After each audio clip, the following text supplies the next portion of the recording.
Boa noite. Esse é mais um encontro do Grupo de Estudo de Direito Sistêmico, onde a gente continua a leitura e os debates do livro A Fonte Não Precisa Perguntar pelo Caminho, do Bert Hellinger, sobre orientação do Renato, para quem eu passo a palavra. Boa noite a todos. É um prazer estar aqui com vocês, especialmente nessa última etapa do livro do Bert, A Fonte Não Precisa Perguntar pelo Caminho.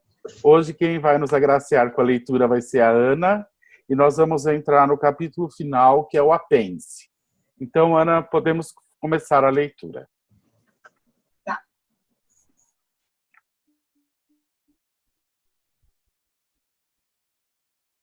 Uma olhada na oficina. Norbert Mins entrevista Bert Hellinger. O processo criativo.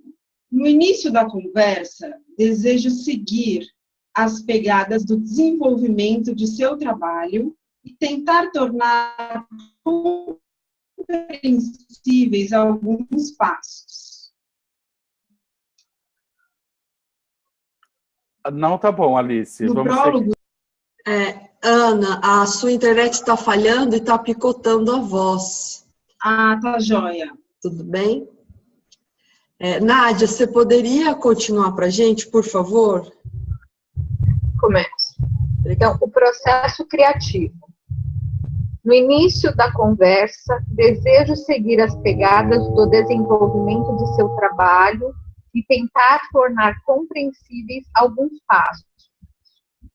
No prólogo do seu livro, No Sempre Sentimos Leveza, você relata que a conferência Culpa e Inocência em Relacionamentos só se originou vagarosamente. Citação. Nela trabalhei quase um ano e interrompi o trabalho repetidas vezes para colecionar outras experiências e examinar aquelas vividas até então. Que processo transcorre em você ali? Pois bem, nos cursos sou confrontado com múltiplas experiências humanas, às quais me exponho. Se você refletir que nesses cursos, nesse meio tempo, milhares de participantes se expuseram intensivamente a seus problemas e emaranhamentos, é compreensível que eu, no decorrer do tempo, ganhasse um conhecimento aprofundado das múltiplas maneiras de como são vivenciadas a culpa e a inocência e o que causam. Controlo esses conhecimentos continuamente nas novas experiências que vêm ao meu encontro. De repente, ganho um novo conhecimento. Noto, por exemplo, que ainda falta algo em relação às observações que fiz até agora sobre a compensação nos relacionamentos. Então, deixo agir sobre mim o que ainda vem ao meu encontro nesse sentido. Vejo que também a compensação no negativo é necessária, mas, ao mesmo tempo, ela contém em si perigos. Quando, por exemplo, fazemos ao outro algo pior do que ele fez a nós mesmos. A solução é, então, que faça algo menos ruim do que ele fez a mim. Essas são experiências que se condensaram, expondo-me a uma plenitude de fenômenos até que se mostre o essencial. Um outro exemplo, quanto à conferência, Os Limites da Consciência, você relata como nesta outra citação: quando a proferi pela primeira vez, estava muito longe de estar pronta, pois ainda não tinha compreendido as concatenações essenciais. Não foi um risco proferi-la em público com o manuscrito, não foi um risco proferi-la em público com um manuscrito ainda inacabado? Como se tornaram conscientes para você as pedrinhas do mosaico que ainda faltavam? Eu ainda não terminei isso. No decorrer do tempo, notei que não é absolutamente importante ter um conceito pronto, e sim introduzir impulsos de crescimento. É dado um certo estímulo que outros também aproveitam, e assim as suas experiências são incluídas. Com isso, cresce algo para o qual muitos contribuíram, sobre a consciência e as experiências em relação aos movimentos da alma. Ainda não cheguei ao final. Continuo ocupado com isso e ganho novos conhecimentos a respeito.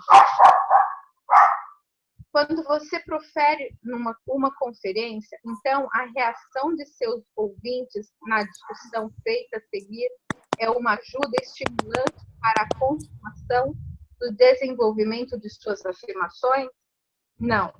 Essas conferências são tão condensadas e tão opostas às ideias habituais que, via de regra, não se entende imediatamente a transcendência. Cada um tem de se expor primeiro a isso por algum tempo, examinar em si mesmo o que foi dito, e nisso chegar a conhecimentos próprios. Quando, então, diz algo sobre isso por experiência, isso conduz adiante. A que ponto você tem que estar seguro para poder formular por escrito novos conhecimentos? A conferência Os Limites da Consciência traz conhecimentos tão essenciais que também, nessa forma, é para muitos uma ajuda. Que a consciência, além disso, ainda atua de outra maneira não é importante. Sinto-me fluindo, também ainda hoje, e me defendo de tudo o que é fixo. Permaneço neste fluxo. Com isso, tudo permanece em aberto, não somente para mim, mas também para os outros. Nada é fixo.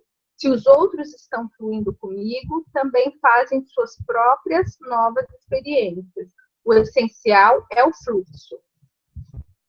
Com isso, você conduz um curso pronunciadamente não dogmático. Poderia ser que a sua experiência com a igreja e a ordem, onde dogmas e regras fixas têm um papel importante, tenham levado você com mais veemência a essa direção oposta? Não. Eu sempre fui uma pessoa inconformista. As histórias. Com relação às suas histórias terapêuticas, uma vez você disse que, em parte, haviam crescido com você. Como se originaram? Algumas se originaram espontaneamente, por exemplo, 2 tipos de felicidade. Simplesmente porque em um curso alguém me desafiou a isso. Então, me ocorreu essa história e eu a contei. Mais tarde, sempre a repeti e assim, no decorrer do tempo, ela se refinou e tornou-se mais densa. Muitas histórias descrevem um movimento da alma, por exemplo, a história A Despedida. Aqui, alguém supera bem lentamente acontecimentos essenciais de seu passado e os deixa para trás. Essas histórias tiveram, às vezes, um motivo concreto que determinou o tema? Sim, tiveram. Comecei simplesmente a contar uma história em uma situação oportuna e a repetir mais tarde em situações semelhantes. Nisso, completando e tornando-a mais densa. Assim evoluíram as histórias. Portanto, nesse processo narrativo, elas ganharam em densidade? Ganharam sim.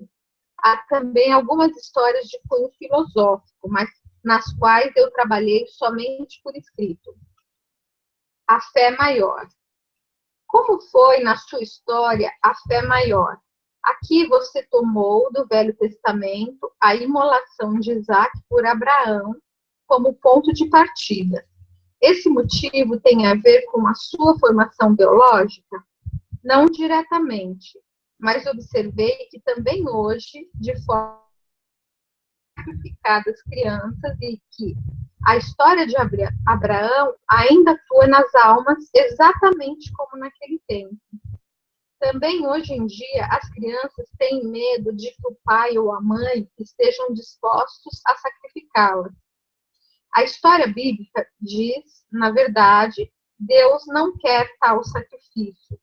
Portanto, é uma história que está direcionada contra o sacrifício de crianças. Porém, isso tinha nas almas somente um efeito ínfimo. Também mais tarde em todo o judaísmo, pois muitos, depois da história de Abraão, os nobres de Israel sacrificaram os seus filhos. Também o cristianismo baseia-se na ideia de que, com relação a Jesus, Deus queria e aceitava tal sacrifício. Por que essa história não teve efeito? Porque não se olhou a Deus partindo do íntimo. Ela não tem efeito enquanto partindo do íntimo. Deus não seja outro que o apresentado nesta história.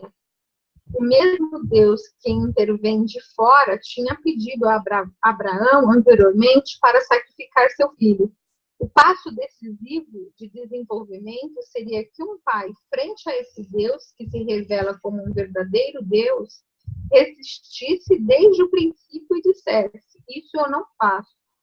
Somente então a imagem de Deus pôde se desenvolver para algo maior, de tal maneira que o sacrifício de crianças já não seja possível. Disso trata a história A Fé Maior. Ela é talvez minha história mais poderosa. Não é também uma história muito revolucionária no sentido do que se contradiz a Deus e se resiste a Ele? Nessa história, partindo do íntimo, Deus é visto de outra maneira. Quem se abre a essa história tem que rejeitar as imagens tradicionais de Deus e olhar para algo maior, a partir de uma profunda força interior, algo que é pressentido, oculto atrás desse Deus. Para isso, tem que se colocar contra a sua própria família, se a mesma cultua essa imagem de Deus. E tem de se colocar contra a tradição cristã de que alguém, para a sua salvação, possa ou deva sacrificar outro a Deus, e de que esse sacrifício seja a sua vontade. Isso exige uma confiança e uma fé que vão muito além daquela de Abraão. O hóspede. Como se origina a empolgante história O Hóspede? Certa vez, Stephen Langton contou uma história na qual alguém, no faroeste, atravessa terras despovoadas até que encontra a sede de uma fazenda. Ele deseja entrar, porém tem medo de fazê-lo. Também o fazendeiro, que já o tinha visto chegando de longe, queria que o outro visitasse, porém não se atreveu a convidá-lo. Assim, os dois ficaram sozinhos e pensaram: que pena. Por assim dizer, essa foi para você a estrutura do conto? Isso me impressionou. Aproveitei essa primeira parte, mais ou menos assim como ele a tinha contado.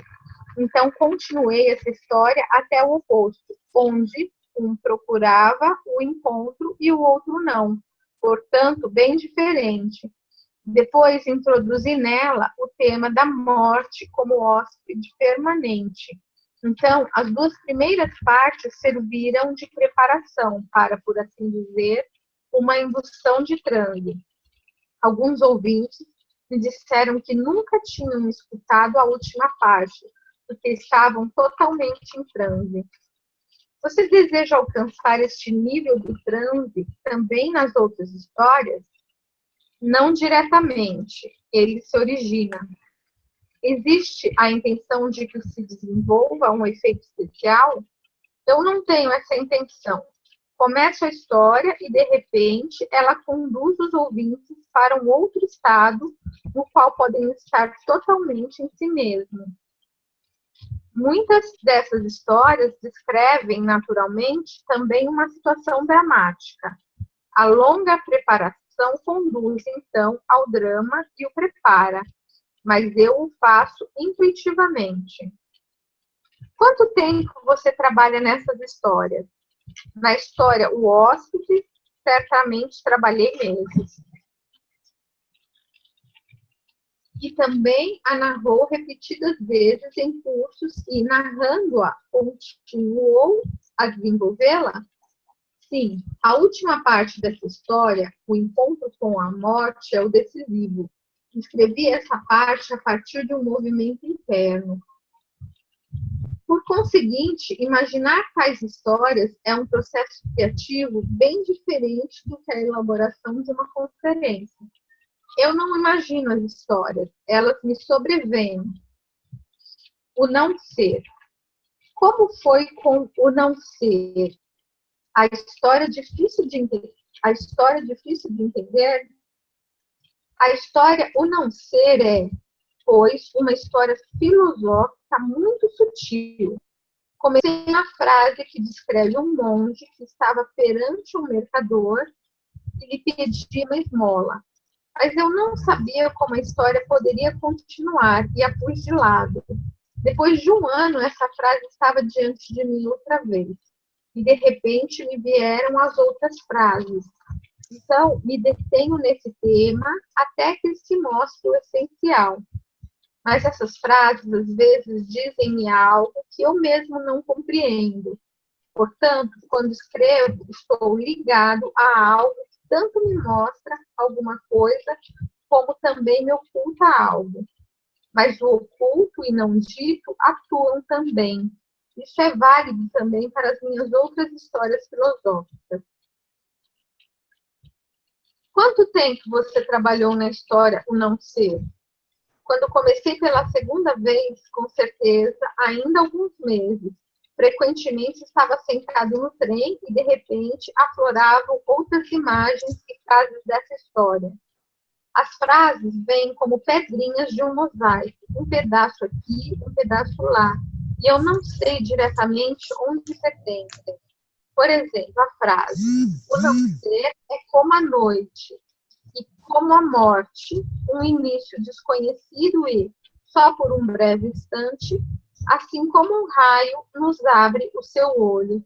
Chegou totalmente separada.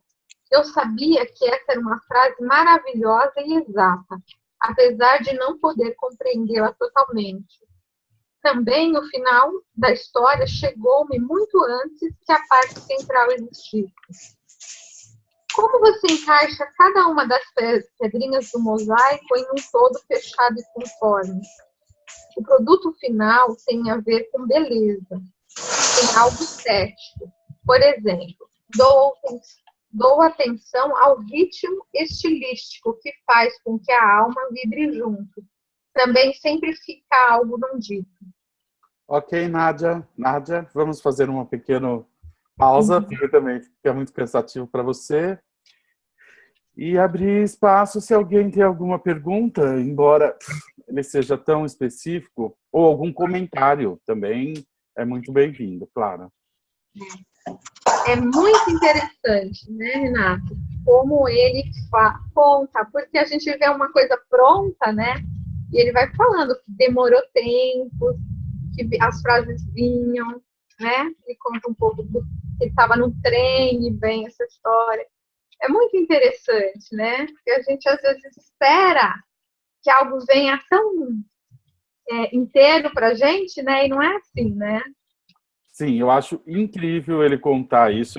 Por isso eu achei importante esse apêndice, porque ele, de certa forma, nos mostra como ele conduz o processo dentro dele, né? E como isso é lento, e como algo vai, e como que ele vai chegando nas compreensões, como que isso vai chegando a ele, na verdade. Então, eu acho riquíssimo isso, porque ele fala do processo dele. Então, quando ele chega e faz determinadas afirmações, que parece uma coisa muito...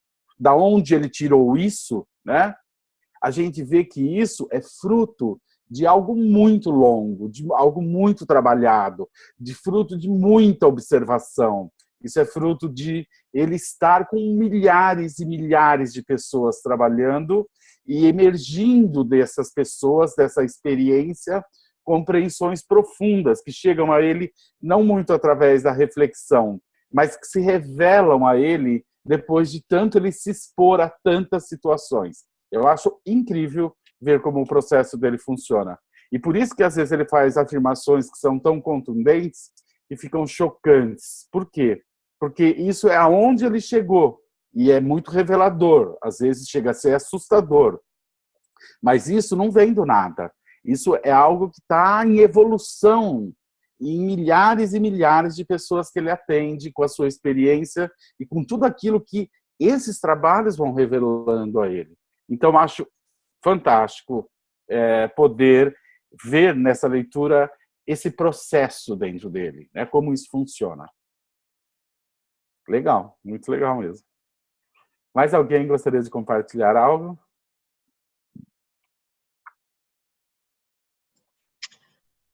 Ninguém se manifestou. Então vamos, Nádia, vamos prosseguir. O círculo. Isso se mostra também em minha história, O Círculo. É uma bela história e, contudo, não compreensível. E como se originou? Ela chegou a mim frase por frase.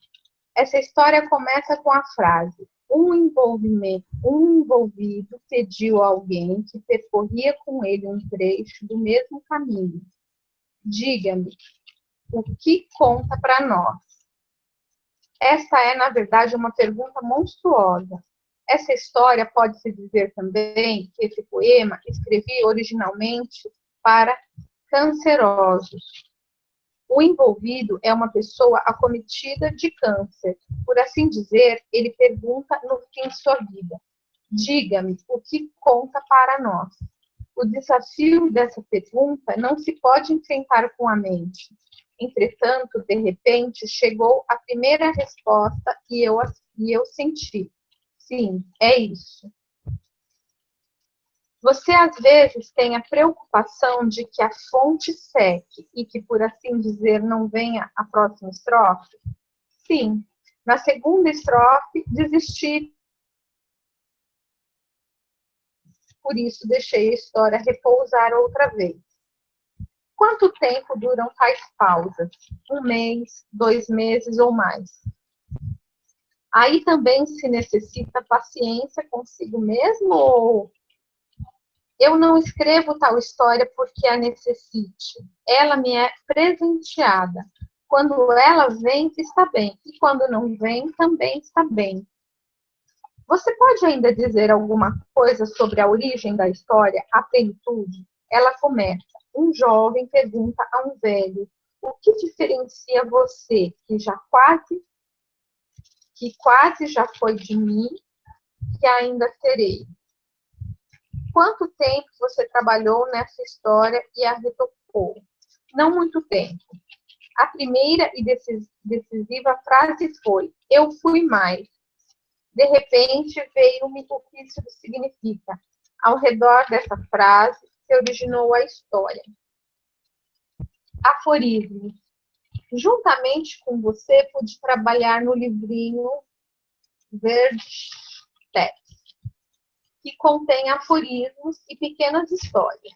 Gosto de me lembrar como, em sua casa, muitas vezes, conversando durante o jantar, de repente, cintilava um aforismo baseado na filosofia popular. De onde vinham essas centelhas? Da situação, quase sempre em diálogo. Se não as escrevo imediatamente, torno a esquecê-las. Elas chegam bem de repente, às vezes no meio da noite. Por exemplo, há pouco me veio durante a noite a frase: eu tenho mais confiança no rio do que em seu leito, ou a fonte não precisa perguntar pelo caminho. Uma vez você disse que aforismos deveriam estar sediados na vida. Não quer dizer também que tais ideias chegam principalmente durante o trabalho terapêutico? Sim, a maioria. Quando fora dele me ocorre algum aforismo, está sediado na vida, numa época em que estou ocupado com uma determinada coisa. De repente chega-me, então, uma determinada frase condensada. Você produz tais aforismos há relativamente muito tempo. A minha impressão é certa de que, devido à abundância de suas experiências terapêuticas, a fonte jorra ainda mais copiosamente? Eu não sei. Já colecionei tantas frases desse tipo que, às vezes, nem escrevo mais as novas. Linguagem e pensamento.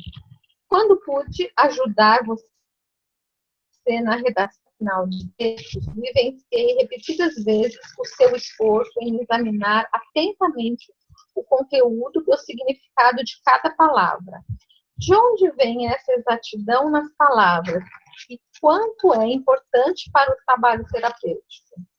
Isso tem a ver com a fenomenologia.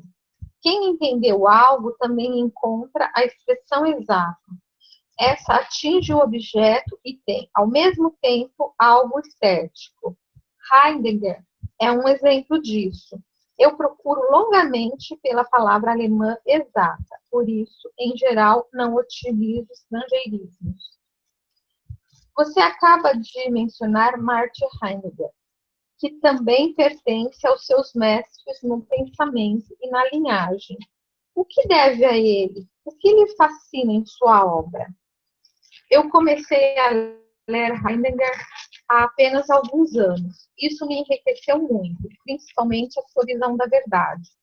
Ele diz que não se deve ver a verdade no sentido de concordância do que foi pensado com uma realidade, de maneira que a verdade tenha seu lugar no pensamento, mas sim que a verdade sai do oculto para a luz. Portanto, é algo que se introduz à força e se mostra. Essa verdade é sempre provisória e incompleta. Ela revela somente uma parte, mas nunca o todo. E como é com a linguagem de Heidegger? Ela é simplesmente bonita. Noto com que precisão descreve algo. Nisso, às vezes, procuro imitá-lo. Quem se encontra ainda entre os seus mestres no pensamento e na linguagem? Não tenho muitos. Tenho que dizer isso, porque não leio muito. Entretanto, um deles é Hilke, mas de maneira completamente diferente. Exatamente nessa direção se dirige a minha próxima pergunta. Que papel estimulante representa o seu tão venerado Rainer Maria Rilke, cujas elegias de Duído, assim como os sonetos a Orfeu, você gravou com introduções em 2 CDs.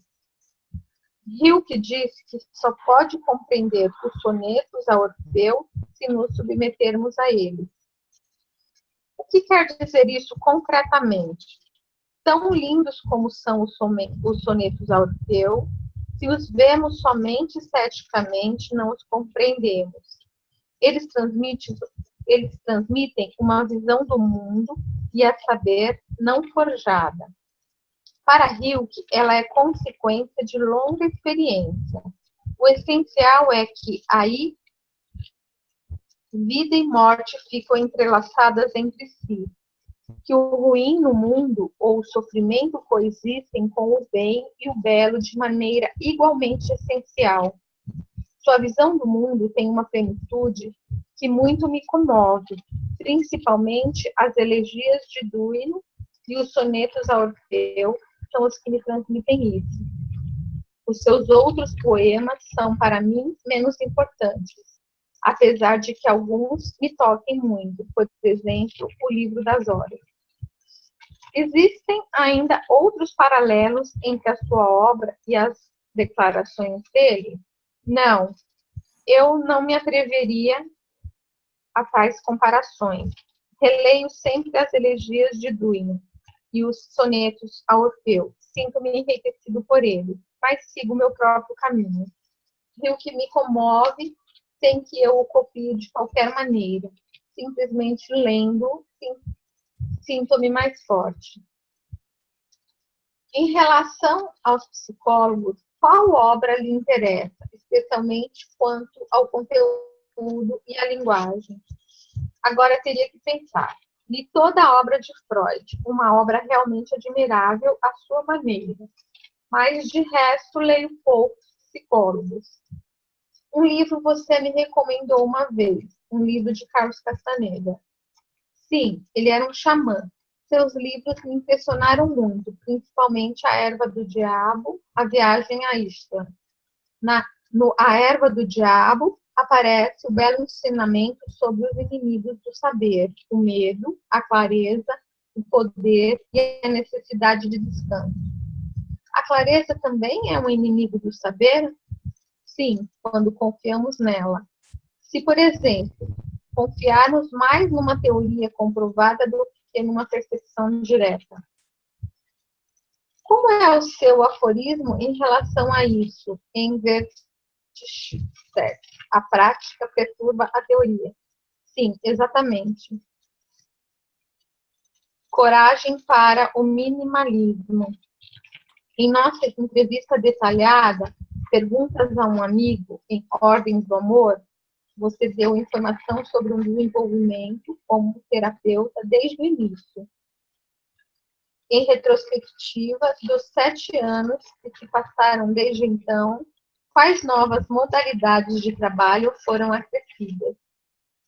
O que eu disse naquele tempo, para mim, é válido até hoje.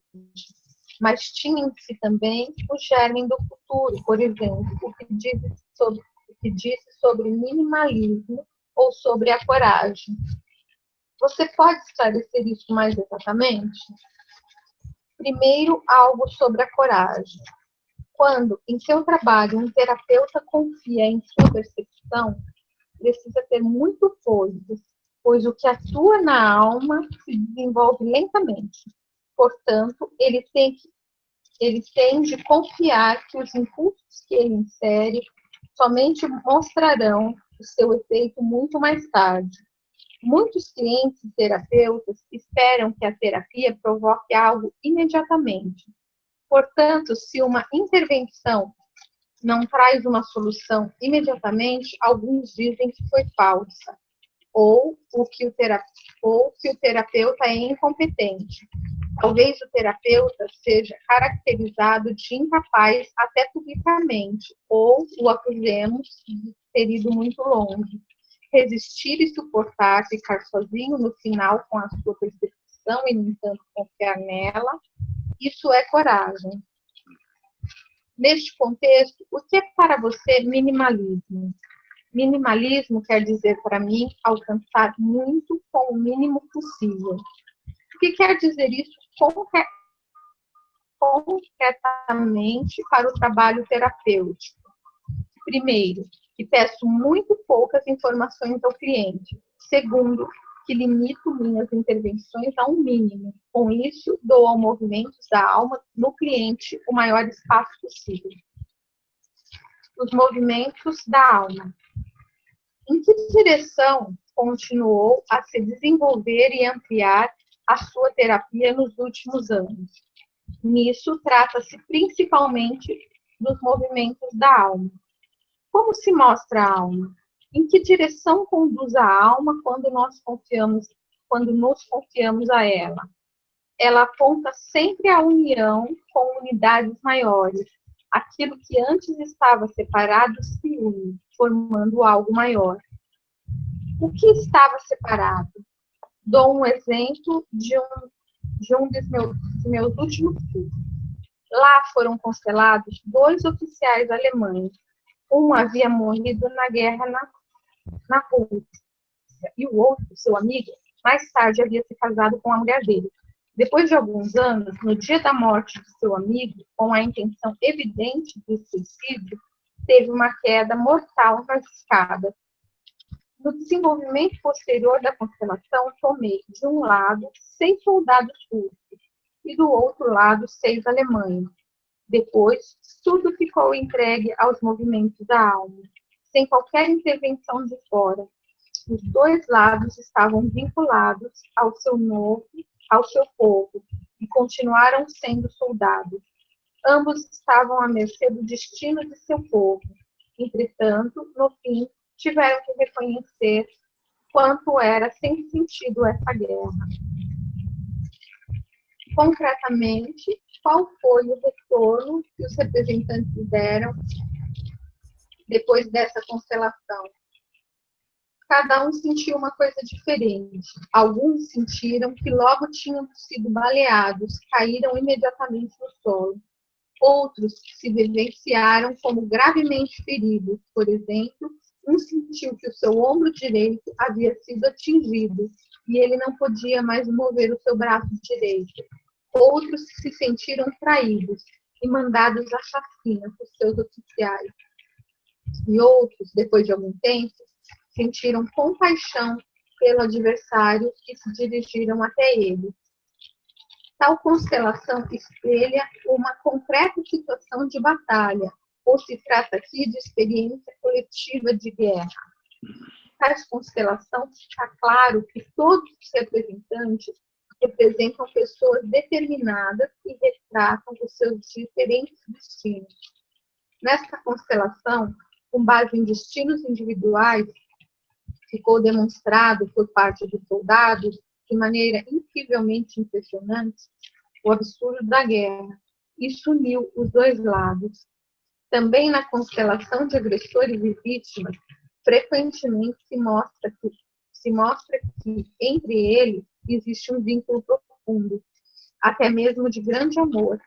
Aqui se mostra que a nossa diferenciação habitual de bom e mal não se confirma. Atrás disso tem que existir um movimento que, sem que entendamos, toma a serviço tanto os agressores como as vítimas. Aqui, os movimentos da alma se mostram para além das questões da psicoterapia clássica. Há quanto tempo você já trabalha mais concentrado no nível dos movimentos da alma?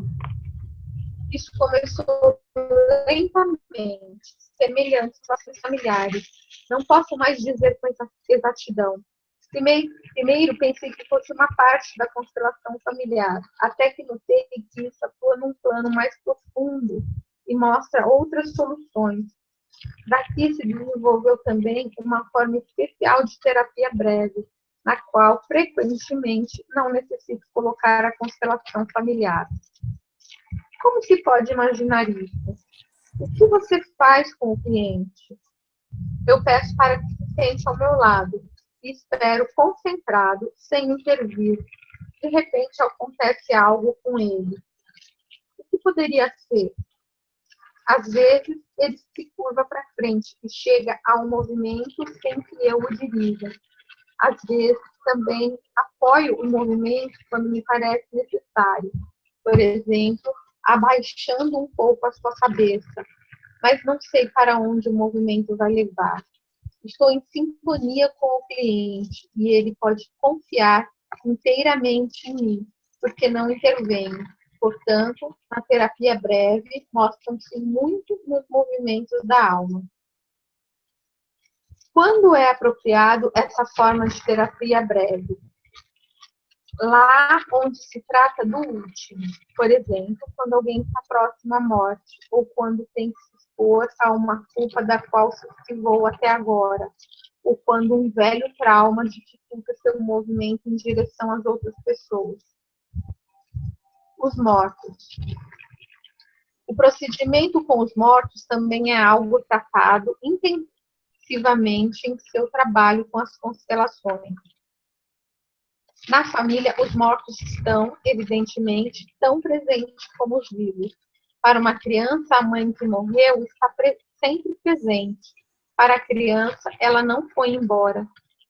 Como se mostra isso nos representantes? Nos representantes dos vivos, é fácil de verificar se está de acordo com aqueles que representam. Entre os mortos e seus representantes, parece haver uma concordância semelhante, pois cada representante de um morto sente diferente.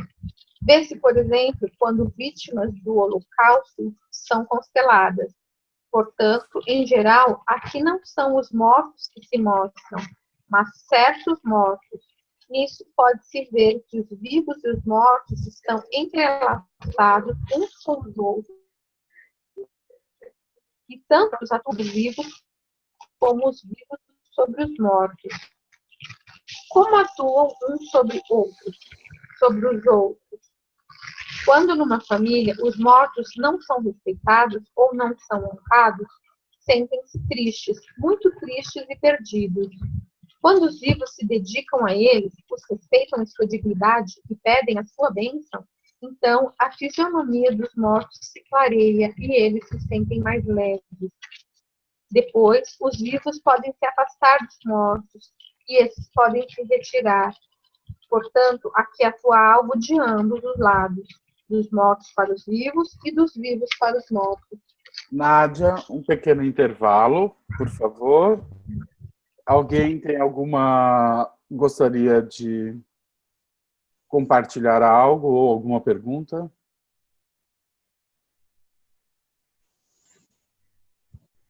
A Larissa falou que se sente em Las Vegas com tantas fichas caindo.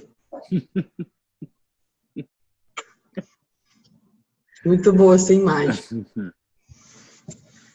Ok. Mais alguma coisa, Alice? Sim, pode falar, Larissa.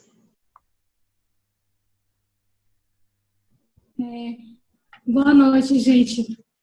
Boa noite, Larissa. Muitas fichas, bem surpreendente nesse final do livro.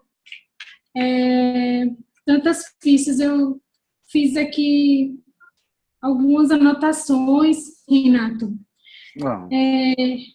Na página 292, quando ele fala como inimigo do saber a necessidade de descanso. Isso me chamou muita atenção.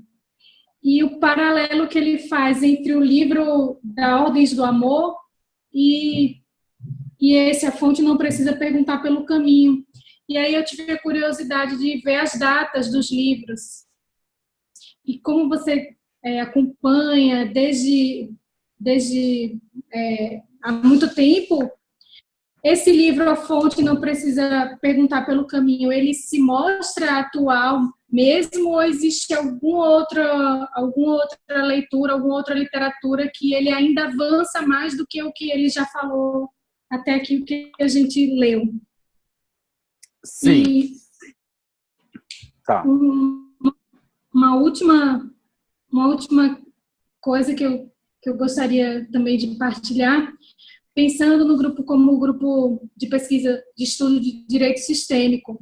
Quando ele fala essa parte da terapia breve, essa forma de trabalho da terapia breve com o minimalismo, transpondo isso para o direito, essa expressão terapia breve, ela poderia ser compreendida como exercícios que os profissionais que atuam na área jurídica poderiam utilizar para a solução de conflitos. O que me chamou a atenção aqui é a exposição de uma culpa, né, que ele se esquiva. Geralmente, quem tem um problema jurídico tem muito essa questão da culpa, de não aceitar responsabilidade. No mais, muita gratidão. Obrigada, Renato. Obrigada ao grupo. Certo. Sim, quando ele fala, vou lá para a sua primeira colocação, quando ele fala do Castanheda, né, e no livro do Castanheda ele fala em ensinamentos sobre o saber, né, e então ele fala do medo, da clareza, do poder e a necessidade do descanso. Então, por que tudo isso são inimigos do saber, né? Então, o Castanheda, ele descreve isso com muita poesia, né? E isso é algo, inclusive, da obra do Castanheda, isso é uma das coisas mais significativas, por assim dizer. Então, quando ele fala sobre o saber, né, o medo é um inimigo do saber, né? Porque uma pessoa que tem medo, ela se nega a olhar para alguma coisa. Então, toda pessoa que tem medo, de alguma forma, ela não acessa o saber, né? Por quê? Porque o medo impede ela disso. Agora, a pessoa que consegue superar o medo, né, ela ganha a clareza. Mas a clareza também é o próximo inimigo, porque quando você confia plenamente ou está seguro e absolutamente certo daquilo que você vê, você deixa de se expor a algo maior que pode existir dentro disso. Então, quando você alcança a clareza e você agora se prende a ela como uma verdade definitiva, como uma verdade absoluta, você está perdendo algo sobre o saber. Porque, além daquilo que você vê, sempre existe algo que permanece oculto, que a gente nunca consegue se revelar plenamente. Então, a clareza, ela também é uma coisa que impede o saber. Embora ela seja uma evolução daquele que tinha medo, para você continuar a prosseguir, você tem que abandonar esses limites da clareza, ou abandonar o certo. Quem consegue superar esse inimigo da clareza, ganha o poder. Por quê? Porque ao abandonar isso, você se abre para algo muito maior. E é claro que esse algo muito maior lhe dá um certo poder, uma certa sabedoria. Porém, se você toma isso plenamente, você agora vai viver limitado por esse poder. Ou seja, novamente, você vai continuar perdendo algo sobre o saber. Ou seja, depois que você ganha o poder, você também, para continuar a saber algo, você também tem que abandonar esse poder, para depois você poder entrar num descanso que seria num estado onde você apenas flui com a vida, aberto a ela para vivê-la de forma plena.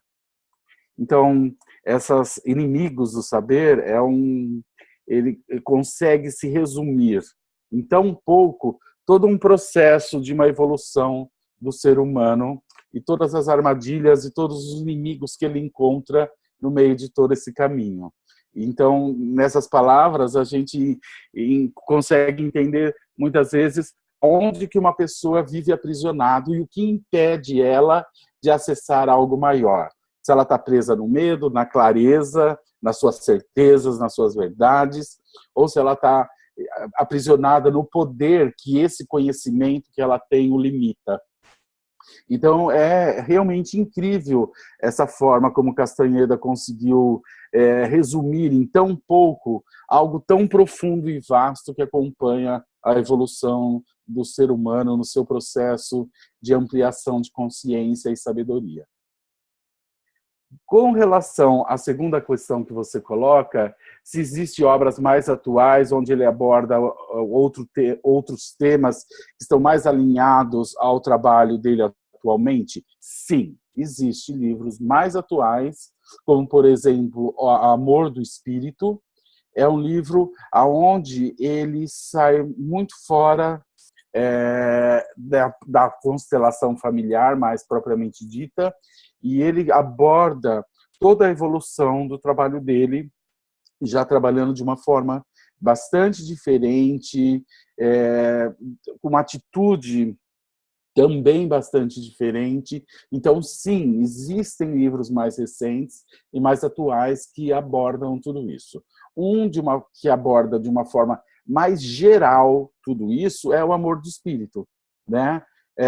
Além desse, existem outros também que também trabalham com temas mais específicos, mas que têm essa abordagem muito mais recente das novas constelações, dos movimentos da alma, dos movimentos do espírito.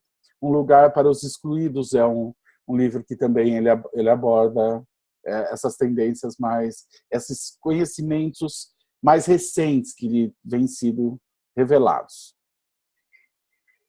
E a terceira questão que você coloca, que é sobre as breves terapias, né?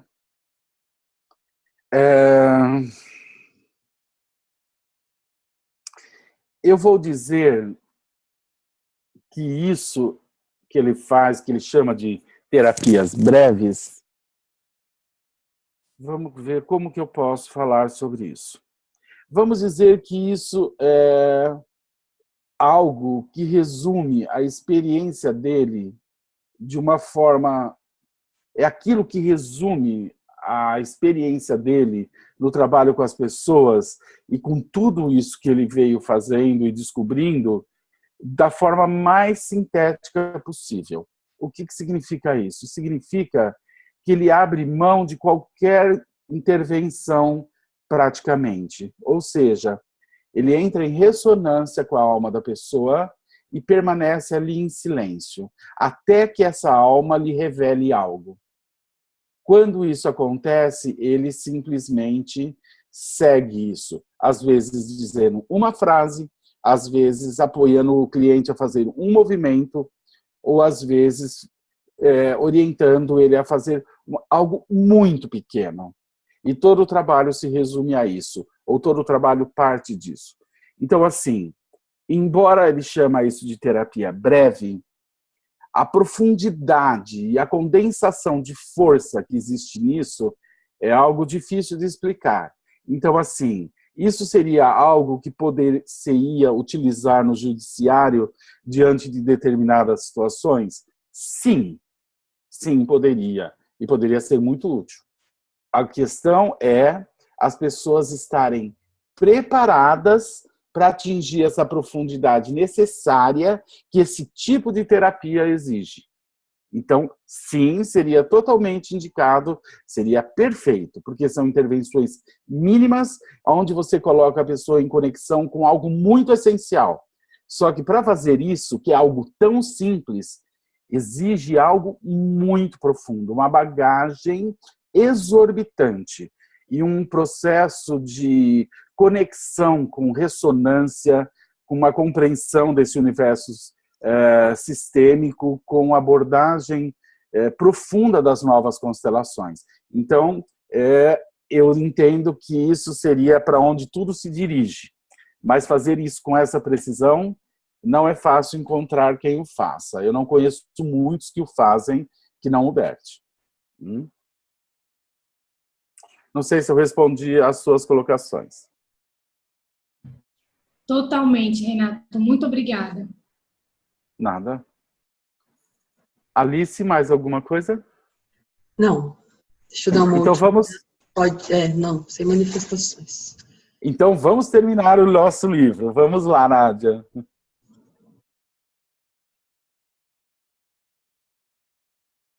Nádia?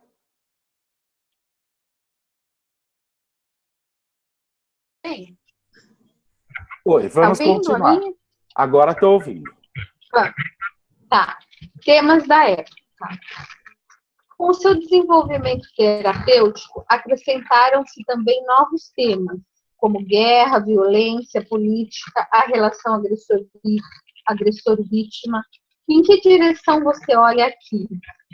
Eu tomo como referência sempre o indivíduo e sua família e o efeito que ela tem sobre ele. Limito-me a isso. Uma vez você me comunicou que também poder e dinheiro em uma família podem conduzir a emaranhamentos. Isso tem a ver com a compensação. Se alguém em uma família chegou à riqueza através de injustiça, principalmente se nisso outros perderam a vida em sondagens de petróleo ou outra coisa, então isso tem um efeito negativo para a família. A salvação para os descendentes pode ser aqui extremamente difícil.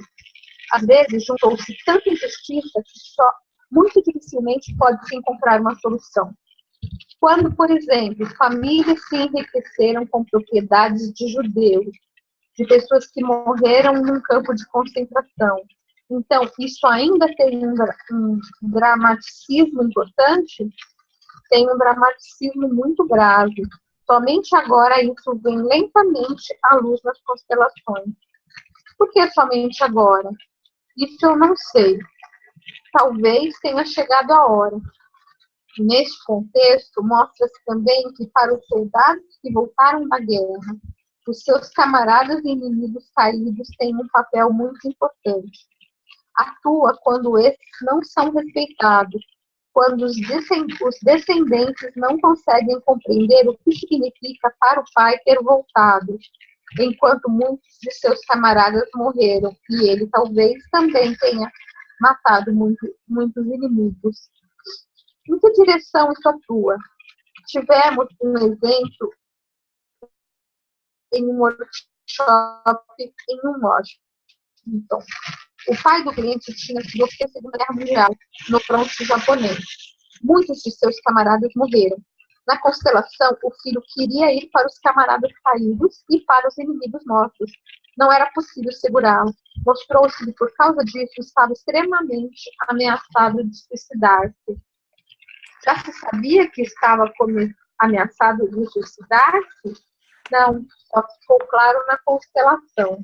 Colocamos seu filho frente a ele, e então ele disse ao filho: eu quero ir para os camaradas de meu pai que morreram. Não se conseguia dissuadi-lo. Somente depois de muito tempo, quando fitou seu filho nos olhos, pôde deixar isso. Novas maneiras de ver. Ainda uma retrospectiva em quais temas psicológicos as suas declarações adquiriram um outro realce nos últimos... Ainda uma retrospectiva. Em quais temas psicológicos as suas declarações adquiriram um outro realce nos seus últimos 10 anos? Pense, por exemplo, no tema adoção. Como se modificou aí a sua maneira de ver? No vídeo e no livro sobre adoção, Hautlich das Alemble, bom, a parte eu não vou ler, resumir os aspectos essenciais. É importante, por exemplo, que a criança adotada se despeça de seus pais para sempre. Esse é um passo bem difícil. Só mais tarde, isso me chegou com tal nitidez. Existem poucas situações na qual uma criança adotada pode retornar para os seus pais verdadeiros. Em geral, tem-se que levar a sério que os pais deram à criança para sempre. O que também se mostrou somente no decorrer dos anos é que crianças abortadas e também abortos espontâneos têm nos irmãos um efeito muito maior do que havia suposto antes. Existem situações na constelação onde isso fica bem claro. Por favor, dê um exemplo. Uma mulher tinha um medo e pânico de que seus 2 filhos morressem e também tinha medo de morrer. Na constelação, coloquei ela, as 2 crianças e diante dos 3 a morte. O representante da morte sentou-se imediatamente no chão. Eu disse à mulher: a morte é, pois, uma criança. O que aconteceu na família de origem? Sua resposta: minha mãe fez aborto de 9 crianças e se vangloriava disso. Em seguida, coloquei sentados em frente a eles representantes para as 9 crianças, para a própria morte e a sua mãe atrás. A mãe estava muito comovida, queria ir de toda maneira para as suas crianças abortadas e se sentou perto dela. Estava bem claro, o medo da mulher perante a morte era aqui o medo de sua mãe. Por que medo da mãe? A mãe era, para essas crianças, a morte. Depois da constelação, o medo de que seus filhos pudessem morrer passou. Você pode nomear outros temas onde a continuação do desenvolvimento de sua terapia conduz a novos conhecimentos, os temas agressores e vítimas. Agora ganhei uma certa clareza sobre isso. Então, também uma forma especial de terapia breve. Eles mostram um crescente adensamento do trabalho. Perspectiva. A sua psicoterapia sistêmica se desenvolveu nos últimos anos em um dos métodos psicoterapêuticos mais praticados no âmbito dos países da língua alemã. Nesse meio tempo, também, em certas universidades municipais populares são oferecidos cursos com constelações familiares, segundo Bert Hellinger. Em sua opinião, por que é que justamente essa abordagem terapêutica encontra tanta repercussão? Pense que não sejam as constelações familiares o que importam, mas sim os conhecimentos que resultam delas. Por exemplo, sobre as ordens do amor, sobre a compreensão, a precedência, o honrar os pais. Isso penetra imediatamente na alma. Portanto, existe em muitos a necessidade de olhar mais acuradamente o que talvez esteja por ordenar em sua família. Eles veem, então, eles vêm, então, para uma constelação familiar. Mesmo que você ainda tenha se defendido por muito tempo contra esse termo, não se deve falar hoje de uma escola de Hellinger? Sim, deveria sim. Se temos, então, uma escola de Hellinger, como vê o trabalho de seus discípulos, portanto, daqueles terapeutas que trabalham com seu método? Eu os vejo com benevolência, mas não me preocupo com o que cada um faz. Dou uma orientação, mas o que cada um faz com isso e como continua desenvolvendo, deixo com ele. Esse desenvolvimento explosivo não causa, às vezes, alguma preocupação? Pois os cursos de Hellinger são sem que você intervenha. Correm o perigo de se transformar em um terapeuta da moda. Como vê esse desenvolvimento? Não me preocupo com isso. O que estiver em harmonia com algo bom, continuará se desenvolvendo. Esse método de Hellinger, como desejo denominá-lo, que originalmente estava muito fortemente acoplado às constelações familiares, é transmitido agora também para outras áreas, por exemplo, constelações organizacionais para empresas e similares. Como você acompanha esse desenvolvimento, onde, por assim dizer, o seu conceito fundamental é assumido em áreas completamente diferentes? Na verdade, não sou somente psicoterapeuta. Eu mesmo me sinto muito mais como professor do que como psicoterapeuta. Por isso, me interesso muito pela transmissão das constelações familiares para outras áreas da vida. Como trabalhei muito com doentes, a psicoterapia tem um alto valor para mim.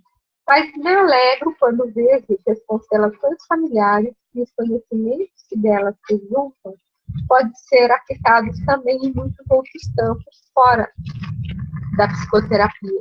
Por exemplo, não deram bons resultados somente no trabalho com organizações. Também são aplicados em escolas e no aconselhamento educacional. Igualmente no serviço social, também em prisões e assistência durante a liberdade condicional. As constelações familiares são utilizadas até por autores de escritos, diretores e artistas para penetrarem melhor nos personagens que descrevem ou representam. Por isso, lamento quando se quer reservar as constelações familiares somente para a psicoterapia e se impede a outros, que não são psicoterapeutas, de aplicá-las em suas áreas, independente da psicoterapia. É diferente quando alguém oferece as constelações familiares como aperfeiçoamento.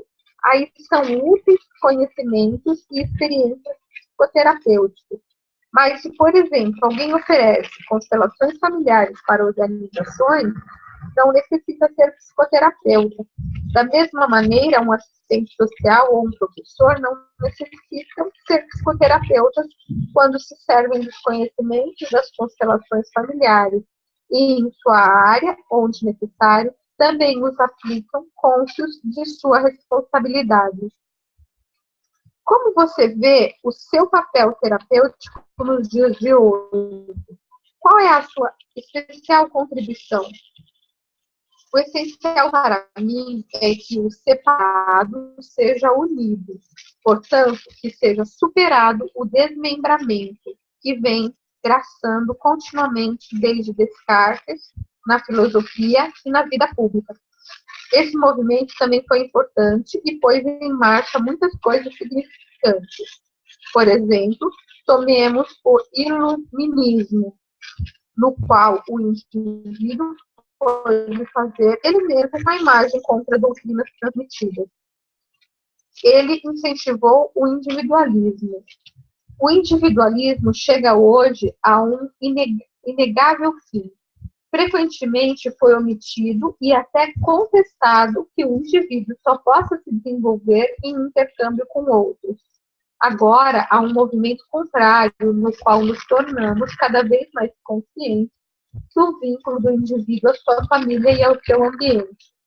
Nesse movimento se insere as constelações familiares e, ao mesmo tempo, incentiva. Os conhecimentos que resultam das constelações familiares têm também um significado filosófico transcendente, apesar de eu não ser um filósofo no sentido clássico, mas conhecimentos essenciais que levam adiante a vida vieram à luz através das constelações familiares. Visto historicamente, de certa maneira, a que escolas psicológicas você se sente vinculado? As diversas escolas psicológicas produziram algo grande, por exemplo, Freud e Jung, ou também Rogers e Janov. Somente para citar alguns que são especialmente importantes para mim. Todos contribuíram com algo essencial, e isso deve ser dignificado. A pergunta é, até que ponto o essencial, aquilo que toca o ser humano mais profundamente, é tratado através disso? Nesse sentido, não me sinto tanto como terapeuta, senão mais como alguém que ganhou conhecimentos que vão muito além da terapia. Quando leio Confúcio e vejo o que esse homem ganhou para si em conhecimentos transcendentais, por séculos ou até por milênios, fico profundamente feliz. Ele olha sempre para toda a humanidade e procura por ordens que são válidas para toda a humanidade. Para ele, o indivíduo, ou mesmo seu povo, estão ordenados nesse algo maior e sujeitos a ele. O que agora se torna tão claro nos movimentos da alma é que, na verdade, só podem existir juntos na medida em que o separado e o oposto se unam, se ordenem e se respeitem mutuamente. Isso está indicado maravilhosamente por Confúcio. De certa maneira, sinto-me também como alguém que contribuiu nesse sentido. Isso quer dizer que também as suas declarações são válidas mundialmente? Portanto, isso não pode agora ser atribuído a mim. Eu trouxe novamente à luz uma parte daquilo que havia sido perdido, e com efeito, sem que tivesse tido a intenção. Veio à luz através das constelações familiares e através de alguns conhecimentos essenciais, por exemplo, sobre a consciência. Em muitas famílias, isso mostra um efeito benéfico.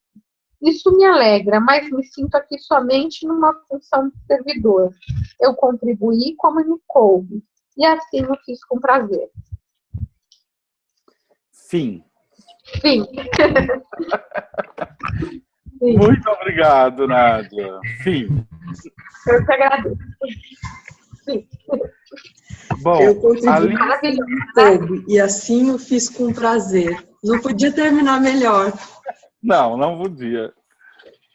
Bom, Alice, eu sei que estendemos o nosso horário.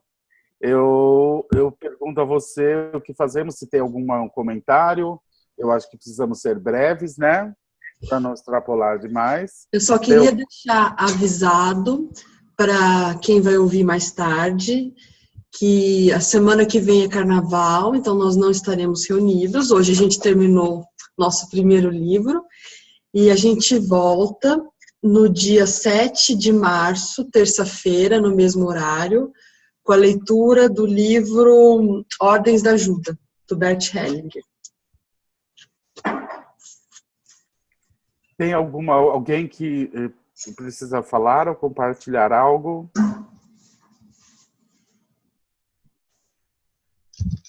Só uma grande gratidão, né, por nós termos concluído esse estágio, né, esse primeiro módulo nosso.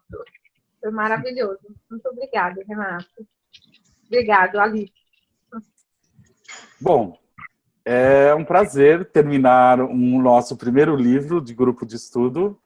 E quero agradecer a você, Nádia, que fez hoje a leitura, mas também, através de você, agradecer a todas as outras pessoas que fizeram esse grande trabalho e nos agraciaram com a leitura. A você, Alice, ao nosso amado Hamilton, com toda essa iniciativa. E quero falar que foi muito lindo estar e compartilhar, e especialmente em ouvir comentários e as pessoas acrescentando suas experiências. Então, estamos prontos para uma nova etapa, as Ordens da Ajuda. Então, eu quero desejar a todos um bom carnaval, né? Um bom intervalo e até ao dia 7, né? 7 de março. E devolvo a palavra a você, Alice. Boa noite. Eu agradeço muito tudo. Não consigo nem falar. E eu espero estar presente dia 7. Se eu não estiver, vocês já sabem a razão, porque a Tereza está para chegar a qualquer momento. Eu vou abrir um chamado no nosso grupo, pedindo ajuda para alguém que possa estar de prontidão no dia 7 para gravar e para apresentar o grupo. Então, até daqui a 15 dias. Um beijo para todo mundo. Renato, muito obrigada. Agradeço todo mundo. A nossa jornada foi incrível até aqui. Tchau, tchau. Tchau, tchau.